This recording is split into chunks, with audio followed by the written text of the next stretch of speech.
Sex Life of the Gods by Michael Nur. Chapter 13. Outside in the corridor, Lors nodded to the guards and began walking toward Thesa's quarters.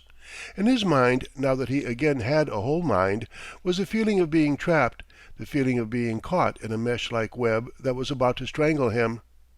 Perhaps they could patch things up on Terra, but the two Terrans would have to die, or at least one, merely to gain him another month or two with Beth. Was it worth it?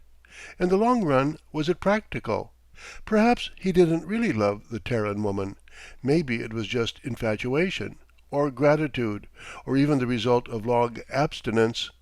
If that was the case, it would be brutal for them to kill the one man who could make her happy. Then, on the other hand, suppose his love was genuine. If he really loved her, the coming accident which he was to stage would never come to pass. He knew himself too well to believe that. He would take Beth and run, get away into another country, change his name, his features. He smiled to himself and remembered his training on Mars, and the ability of the spaceman to reach out with a long arm to stop anything. Anything. We are the gods, he remembered. We are the gods who move with lightning and speak in thunder. The Terrans are like so many cows that need a watchful eye upon them at all times. Gods. Yes, in a manner of speaking, he decided that they were gods. But what did the book say about one of the minor gods being caught up in a crazy thing like this? It had never happened before. Without actually realizing it, he found himself standing at the door to his own quarters. A single guard, armed with an auto rifle, stopped him when he approached the door. "I'm sorry, sir," the spacer said. "You cannot enter here." Danson was on the other side, he knew. Nicholas Danson, the artist, the man with whom he had traded places. Suddenly he wanted to speak with the man, find out about him. All at once Danson was not just another Terran, he was a man with feelings, emotion. "I'm First Spacer Lors," he heard his voice rumble with authority. "I'd like to speak with the Terran." The guard stiffened. "I'm sorry, sir. I didn't know who you were." "You will open the door, Spacer?" "Yes, sir. But you'd best leave your side arm with me." Lors nodded and pulled his auto pistol from the black leather holster and handed it to the guard, who stuffed it into his belt. He reached back and unlocked the door. As it swung open, Lors stepped inside. The room was not large. It couldn't be very big on a starship, but it was serviceable. There was a dresser and locker for uniforms, as well as a visi-screen, a couch, and a small bed. The Terran was lying on the bed, reading. Lors smiled at him. They could have been twins of the same mother, were it not for the fact that Terran's disposition was different. He hadn't shaved in a few days, and his black hair was tangled. Even the fatigue uniform he wore was rumpled badly. "Hello, Danson," Lors said, in English, and to his acute surprise the Terran answered in Lors's tongue. "This mortal bids welcome to the great god Lors," Danson said, with a faint smirk. "You speak my language?" Lors asked, puzzled. "Why not? You speak mine. When they checked my brain they found that I had a rather high I.Q. Besides, I've read all your reading material and decided that you have lousy taste, so I decided to learn the language and try to make conversation with my watchdogs." "You are comfortable?" Danson nodded. "Wonderful. First rate. Now that I know the language, I'm going to get a deck of cards and teach my jailers how to play draw poker. Then I'm going to win this starship and take it to Washington for analysis."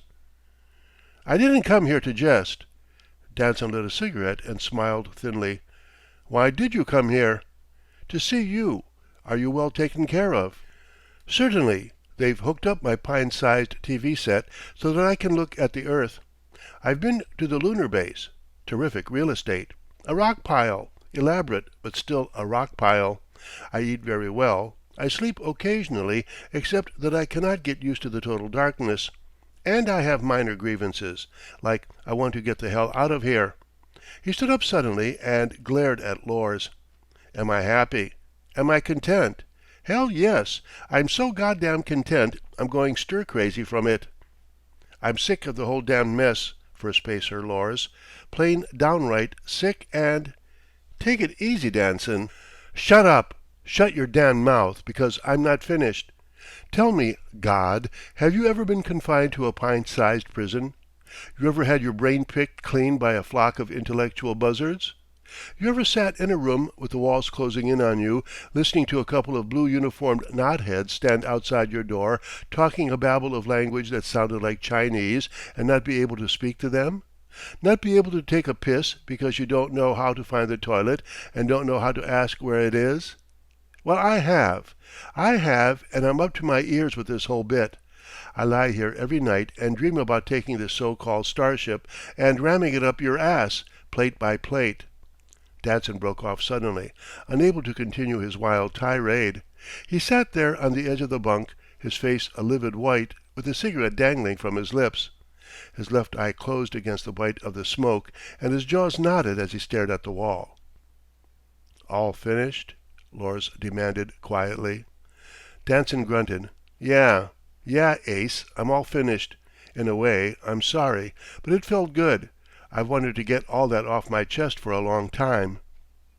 "I can see your position, Danson," Lors told him. "I know what you've been through, but I can't do anything about it. I follow orders." Danson grinned. "Who are you trying to kid, pal? You got Commander Zark's daughter eating out of the palm of your hand. Hell, I'll bet you pull more strings around this ship than a puppeteer." "I've underestimated you, Danson," Lors told him in a soft voice. "You have an interesting mind. Quite a grasp." Danson snorted again. "You guys aren't the sharpest people in the world. I will give you a bit of advice for free. You better either return me to Earth or kill me. In another 13 months I'll figure out a way to blow this hulk into a million pieces." "I doubt that," Lors mused. "Go ahead and doubt it, but you better keep the powder magazine under double guard. And while you're at it, you better have the boys be careful of what they say around me, since I know the lingo."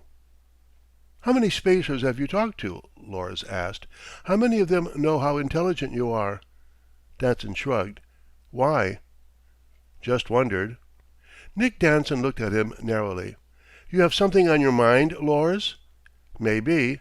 Right now I'll keep it to myself. Until then, keep your mouth shut about how smart you are.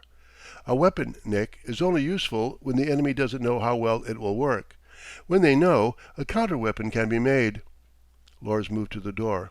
"I'll be back, probably," he said, and went out into the corridor, leaving the Terran to ponder on what he had said. The guard snapped to attention, then handed Lors his auto pistol. The first spacer slipped it into the holster and snapped the flap. Then he walked rapidly toward First Spacer Thesa's quarters, with the germ of an idea filtering and dancing through his mind. It wasn't a complete idea, but it certainly was a wild one. The chances of its working were about 1,000 to 1. But if it did, things might work out. He hoped so. He reached the door of Thesa's quarters and jerked it open. His fingers fumbled for the button inside the door that would switch on the lighted walls. When he found it, he closed the door and flicked on the lights. He stared at the inside of the room in amazement. She was lying on the bed, with her golden hair falling about her shoulders like a waterfall of sunlight, and her lips pulled back over white teeth to smile at him. But he was stunned, frozen to the spot. "Jella!" he whispered, in shock. End of chapter 13. Recording by William Tomko.